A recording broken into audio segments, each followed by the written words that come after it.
I just decided right now that these Tomb Guard with Halberds are probably in my top 5 infantry aesthetically. I mean, look at these big old tower shields. They're like glaives. This little bird head thing right here. They got the masks. I mean, they are skeleton bony boys, which gives them, you know, quite a bit of negative points in my book. No, I'm just kidding. I actually do like the Tomb King's aesthetic quite a bit. And they are the least offensive undead faction to me because they don't have lore of vampires. So here we are using them, myself versus my patron Rider of Rohan. Big thanks to him for his support. And we're going to thank him by battling it out with him here. We've got Tomb Guard with Halberds. They're going to be the highlight of this episode. A couple of regular Tomb Guard as well. Khalida here is buffing this Casket of Souls and a Bone Giant. We've got a Lich Priest of Light and some Spears and Skeleton Warriors. For Rider of Rohan's Riders, he's got Tyrion and some Silver Helms up front, a Noble, Heaven's Mage on a Caster. Interesting choice. I like it quite a bit. Some Rangers, White Lions, including the Pure Main Company, and the Regiment Renowned Lothern Seaguard, the Storm Riders. Yeah, I'm a big fan of the White Lion pick in this matchup. They match up well with most Skeleton Infantry, can do decent damage to Constructs too.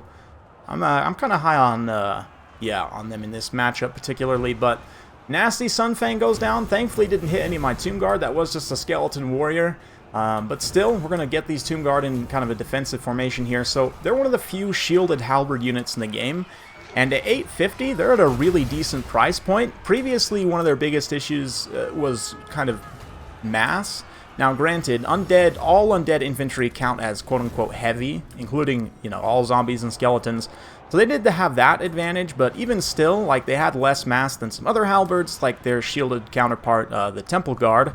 And just in general, they had a hard time. Most halberds couldn't fight monsters really well, to be honest. And you know, monstrous infantry, they could fight okay. Even cavalry, sometimes they would struggle. Nice wind blast there, hits those Tomb Guard. Tyrion also getting into a big old pitched duel with Khalida. And speaking of Tomb Guards with halberds, another one going to help come to their lady's defense here with a Barona's Time Warp to give them some extra speed and melee attack. Khalida's also up to 113 melee attack with that Tomb Strike, so we will be making contact. Might seem like overkill, but against Tyrion, not really. He has such high melee defense that you honestly get benefit going up that high. But anyway, back to the Tomb Guard with Halberds. Yeah, the mass changes definitely help them be a lot more functional from my experience, and they're probably the best kind of maybe not the best mid-tier defensive unit. I think Silver and Guard, I don't know, I need to do some testing. But this Noble is here causing problems for my Casket. We're going to go ahead and summon up some Ushabti on him, trap him in place, hopefully, and keep him from getting to him. These Skeleton Horseman Archers just been sitting up on the flank, using up their ammo. As Tyrion pushes up, going after the Bone Giant there. We've got more Halberds coming in to support here. And, yeah, just kind of trying to keep them close as much as possible. You can see these Tomb Guard with Halberds way out of position. I'm starting to pull them back here. They might get involved with a few more of these engagements. My Skeleton Horsemen kind of synergizing with those Tomb Guard to keep the Silver Helms and Reavers from pulling away too much. Meanwhile, Danger Close drop right on top of those Rangers. Those Tomb Guard have held out like champs there because, of course, they're undead. And that's another benefit of the Tomb Guard with Halberds here. Probably their biggest... maybe not their biggest weakness. I mean, 50 armor, honestly, for sort of a mid-tier defensive unit isn't too bad, all things considered. Like, you have some, obviously, that's better, like Longbeards or Graveguard, but they both have great weapon variants. They don't have necessarily halberd variants, especially shielded halberd variants.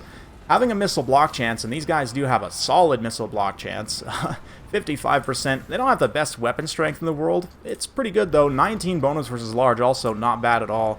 And the low attack can be supplemented by this Barona's Time Warp, which we're going to do again. Curse the Midnight Wind is used to exactly counter it, so we actually don't get any benefit from the melee attack. We just neutralize the sort of bad effect there. Get some extra speed, though, and the Tomb Guard will use that as they kind of push those White Lions out of the area of effect. Khalida also fighting Tyrion once again. I'm going to try and disengage from there. Hopefully the poison will allow me to do so, because Khalida is not really meant to fight Tyrion. I mean, she can, kind of, but she'll probably lose. I don't know, maybe like 3 or 4 out of 10 times. I'm not 100% sure, so I'm going to use those Halberds once again. Just screen out Tyrion, allow him to get soaked in. He does have a lane which he can escape, which Rider of Rohan takes advantage of. He's able to squeak away there. But net will catch him. Good old Lich Priest. I'm a fan of the net not having a minimum cast range anymore. It was a little bit silly how it did before. But yeah, point blank, Bone Giant. Nope, he decides, you know what, I'll let the Tomb Guard handle this. I don't want to absolutely blast the Tomb Guard. And they're doing just fine. 47 melee defense, definitely very solid. Okay, maybe he'll blast the Tomb Guard a little bit. Tyrion, though, gonna get a nasty, spiteful Sunfang here, just wreck this unit, and that is, sort of showcases one of the weaknesses. That lower armor does hurt against an effect like Sunfang. 50 armor, again, it's okay, it's not amazing, it's not even as good as something like Saurus, or Silverin Guard. Might be among the worst, actually, of the kind of the mid-tier defensive units. Yeah, I mean, maybe if you like count Empire Halberds in that category, they would have lower armor technically, but it's an interesting one for a lot of the sort of the comparable cost units. Nasty Bone Giant shot just clips a whole bunch there. It's interesting. This is going to be a pretty close battle, though, all things considered. Like, this unit of Tomb Guard here is super healthy still, just been holding out for an eternity. And this other unit here, although they are crumbling, you know, crumbling doesn't really matter at all. It's only 10 DPS. The Rangers will get an okay engagement on them here, but it's mostly just about, you know, getting that extra melee support here. And Tyrion gets terrified by the Bone Giant, which is a huge problem. Bone Giant, of course, not only a decent, well, I should say very strong ranged monster. In terms of raw damage output, might be the best artillery monster. I'm not 100% sure on that. Probably it competes with the Cygor on that front. Steam Tank has more damage potential because it has more ammo, but it takes longer to deal its damage, I will admit that. But yeah, the Bone Giant definitely very potent in melee here, as he stomps out the last of the High Elves. Those Tomb Guard do manage to continue to hold, and that is the game. So very well played to Rider Rohan. A fun one from him, I have to say. The Silver Helms are, maybe I would go a little bit lighter, like only 2 Silver Helms, and go with more numbers of Reavers. That's kind of, I don't know, neither here nor there, but it was definitely a fun one. Tyrion and Cleida kind of having a duel of the fates there, and both paying for themselves. I guess Tyrion maybe not quite because of his items, but definitely for Cleida. The Lich Priest also, Lore of Light, didn't get much damage value, but hey, the spells is what he's there for. Tomb Guard, interestingly enough, one of them did okay. The other one kind of got mashed on there a little bit by, like, Silver Helms and White Lions and so on. Interesting. Skeleton Horsemen didn't really do much damage. One of them did.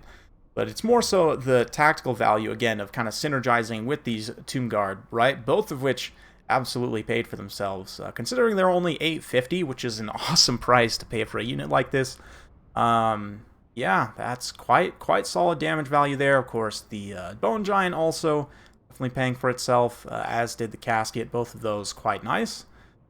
Yeah, for Rider Rohan, we saw Tyrion already. The Heavens Mage, you know, the Chariot option is one that very often can pay for itself, especially against a faction with a lot of kind of chaff infantry, like Tomb Kings could potentially bring.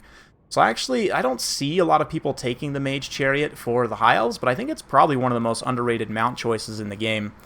Also, Noble did a good job. He definitely paid for himself. The White Lions had a little bit of a tough time there, mostly because they were getting bombed out by the Casket. Like, I actually ended up having a decent counter for them. Those Lothern Sea Guard did actually pay for themselves, interestingly enough. Not by much. He used up all their ammo, so, I mean, just not a very cost-effective regiment around, but still fun. Nice to see them actually pay for themselves. Silver Helms had a bit of a tough time as well against the Tomb Guard with Halberds. And, yeah, as my fan kicks on in the background, apologies for the background noise, but we're going to go on. I'm almost done here. Let's just quickly talk about some comparisons with Tomb Guard with Halberds. And, of course, shielded Halberd-wise, there's only really one other shielded Halberd, and they're very much in a different tier from Tomb Guard with Halberds, right? Like, Temple Guard is just straight up, 350 points more expensive, so you would expect them to be just straight up better at everything, and they are. More HP, less models, but way more weapon damage, better defense. They actually have worse melee attack, which is very interesting to me, a little bit slower. Much better leadership, although they are not undead, so that's basically not true. Yeah, less missile block chance, better armor, and better charge and everything else, yeah. But the Tomb Guard with Halberds, though, at 850, a more apt comparison cost-wise would be something like Sora Spears, obviously, right? Sora Spears, in terms of stats, like, again, a little bit better HP leadership. They do have less models, which is interesting, and less weapon strength, but AP values, 20 AP on the Tomb Guard with Halberds is really, really nice, to be honest. These guys have 13 AP with 16 bonus versus large. So when you factor in the model count difference and the fact they have way more AP, the Tomb Guard with Halberds probably just have better damage overall in kind of a general sense. Likewise, +1 melee attack and +9 melee defense, so just having better attack and defense stats is pretty nice. Tomb Guard with Halberds actually not bad on that front, especially for undead infantry. Like, they really seem to be quite on par with other units in this class. Obviously, you would expect Sylvan Guard to have better stats with martial prowess active, and that is true. Even without martial prowess, they have even better melee attack. A little more weapon strength, also 90 models, so perhaps a better comparison. 20 bonus versus large versus the 19. Then we come back and think about the 20 AP that the Tomb Guard with Halberds have, and yeah, definitely starts to shine. Likewise, the same missile block chance, better armor on the Sylvan Guard, like I said, and you'll find that's true of a lot of other, not necessarily even spear or halberd units in this price range, but just defensive units in general, right? If we broaden that out to, say, Longbeards obviously 100 armor, just, you know, way better in the defensive terms, even more health and melee, or sorry, less health, interesting.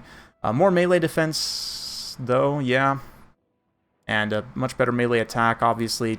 I personally think, just in terms of all kind of spear and halberd units taken together, probably Graveguard are still the best defensive infantry unit in the game. I mean, they are more expensive than the base Tomb Guard, and it's really more apt to compare the Tomb Guard with Halberds. The Great Weapon Graveguard, whoops, sorry about that, which, again, 100 points more expensive, but look at that weapon damage, man. 42 weapon damage with 29 AP, so even though they don't have an anti-large bonus, they're still hitting not quite as hard, but close to as hard as these Tomb Guard with Halberds, right, in terms of their total weapon damage output. Likewise, stats are pretty good. Their defense is much poorer, obviously. They don't have a missile block chance, but much better armor. And they have access to a lot more healing, since they're on vampire counts. The armor is really something that, again, I want to emphasize, is probably the biggest weakness of Tomb Guard with Halberds. So if you're coming up against them, spells like Wind Blast, you know, the Plague Breath, any kind of wind spells are going to do a lot of damage to them in comparison to other units in this class, although they will still, you know, like Graveguards, for example, will still take damage. But anyway, I've kind of rambled on long enough about these guys. I think you will see them a little bit more than you did before, at least, you know, one or two in most Tomb Kings builds. I think there's an argument to be made in just about every matchup where you might want these guys for a given unit or two. So definitely we'll be seeing more of them. Hopefully you guys enjoyed watching this one. If you do like this sort of content, be sure to like, subscribe, give it a share if you found it useful. I really appreciate it. Thanks again. We'll see you next time.